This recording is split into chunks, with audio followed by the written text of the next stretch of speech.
So a couple of years ago, just before Thanksgiving, my mom was in and at our house, and my son was home from college. And he came to me, our son came and said, I have a question for you, Mom. You've always told me that savings is for savings, and I can't figure out what to do. And I said, what's the question? He said, well, my credit card, I can't cover it with my checking account. And I'm thinking, well, maybe I can help him a little bit. So I said, well, how much is it? Show me that number. And I said, oh, this is a perfect time to take the money from the savings and move it from the checking and pay your credit card bill. But what it wasn't that really wasn't the thing. Because then he came back and he said, Mom, I really need to talk to you about something that's actually more important. I've been having dark thoughts lately, and I'm not really sure what to do. I've got some anxiety, I think. I'm self-diagnosing myself, maybe. What should I do? And in that moment, I had recalled that about 4 weeks before that, a friend of his from college had committed suicide right after the 2016 elections. And there might have been one other person. And so I thought to myself, this is a time for me to listen and to empathize and ask him to tell me more. What is it that's troubling you? What are you thinking about?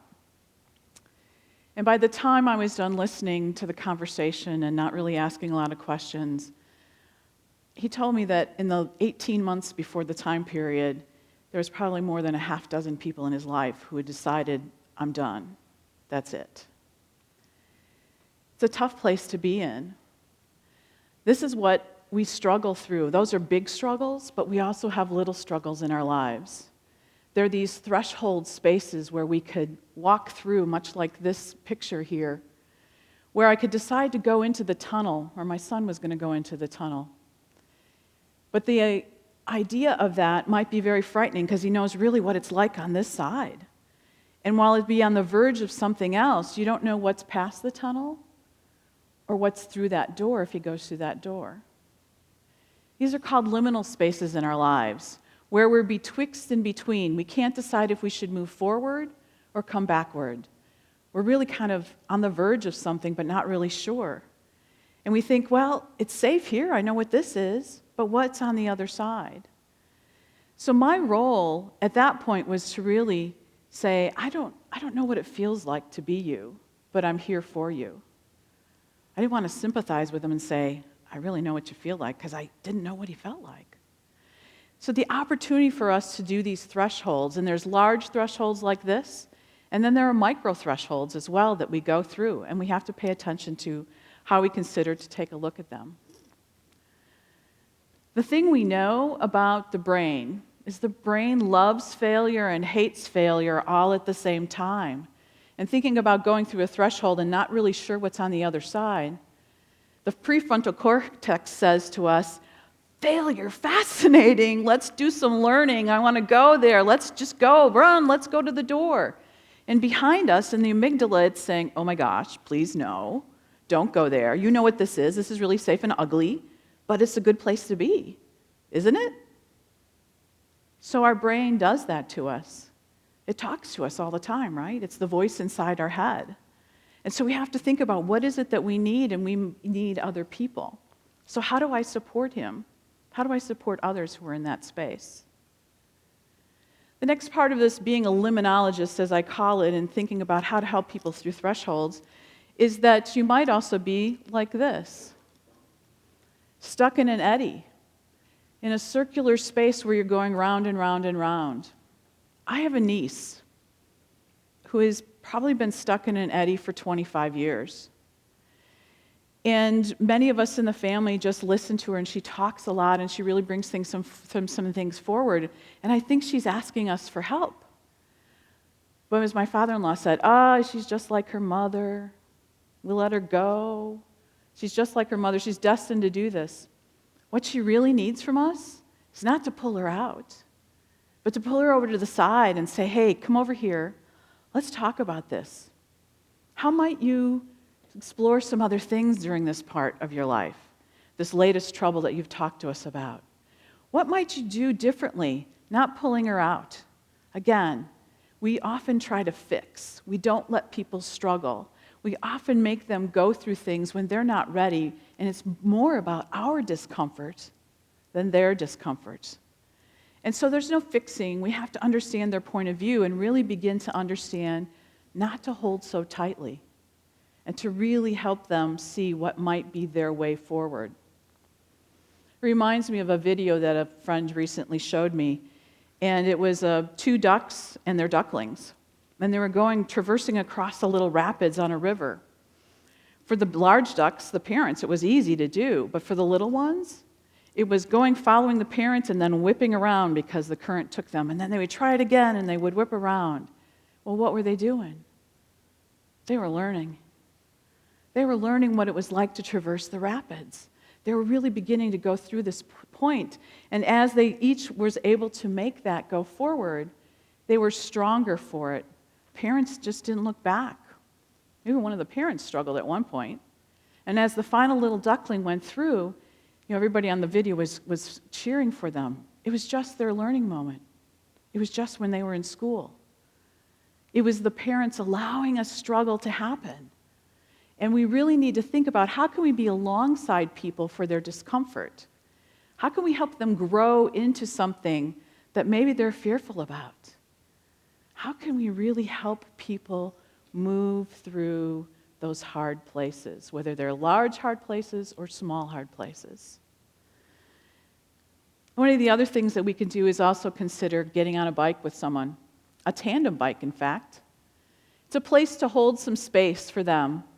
But our job when someone is going through a struggle, going through a threshold space, this liminal spot of struggle, troublesome, is help them maybe find where the transformative space is. So I'm going to get on the back of the bike, not on the front. They need to steer and set the pace. But at some point I need to say to them, hey, if you need to take your foot off the pedals, I'll pedal as fast as I can. You keep steering. Because I know there's something that you need to figure out and discover that space, and I'm right behind you. You have the potential, you have the ability, and you're not alone. And we really have to think of how we can move people through. Because at some point, I might need to be on the front of this bike. I too will have struggles. I too will have things that I need to learn and need to have others beside me to help me or behind me to pedal faster or slow us down. This opportunity for mutuality, and we sometimes don't really think about what that would be, and we oftentimes just kind of leave people be. So we might leave people to be alone on an island. It's not a very good place to be. Hard to learn. You can learn some things, but only for so much of the space on the island. We need other people. So it's really important not to think about leaving people alone to be on an island. I had a friend who the other day, and this is a real true story, was on a public bus going to an event, and she saw a young man across from her, so decided to strike up a conversation because he looked a little troubled.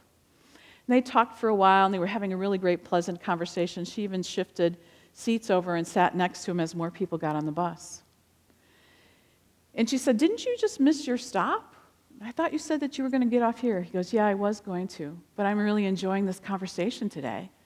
It's the best conversation I've had in a long time, and I really need to finish the route to go back home." She goes, "Why is that?" He zipped open his backpack. You can imagine what was inside. A real story from a real friend of mine, who in that moment, she helped someone through a struggle space that she had no idea she was helping him through. He might have been like this. He had people who were orbiting around him, watching and not really paying attention fully to what he needed, not asking if he needed to talk. I mean, this would be my niece. We're revolving around her, watching it. Sometimes when we say, "That person's a hot mess," and I'm like, "That's good this." And so what are we really doing when we say that? What is really needed is for us to be in community with one another, to really think about how we should be holding one another in a space that's real. To stop thinking about ourselves and whether or not we'll say the right thing is just to say, "Hey, I'm here. That must be hard for you. What else can I do for you? How might we think about this differently? What else could happen here?" The whole opportunity we have to be liminologists for one another is to help us throughout our lifespan to really think about how to go through these struggles, whether they're large struggles and complicated like anxiety or depression, or just small everyday struggles where you don't really know what's really going on and you just need someone to give you some ideas or some thoughts, or just to listen. My son was spending money for happiness. He discovered that money wouldn't do it, and it drained his bank account. So what would happen if we had more empathy for one another, who instead of saying, "Oh, I know what that's like," that's sympathy, but have empathy and say, "I really don't know what that's like, but it sounds hard." What if we were just to listen, just to lend our ear to one another, and just really say, "Gosh, I don't know what to say. Let's explore this more together. I really enjoyed talking to you. Let's talk some more about what you're concerned about. Or let's just listen. I'm just going to listen to you."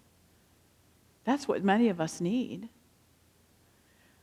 How could we also have compassion for one another and care, being a part of community? It's really important for us to think about that, because we need to hold space for one another. We need to think about how we can help one another through the hard spaces, how we can really begin to feel for one another and care for one another. What would the world be like if that's what we ended up with? I think that's the place I want to live in, don't you?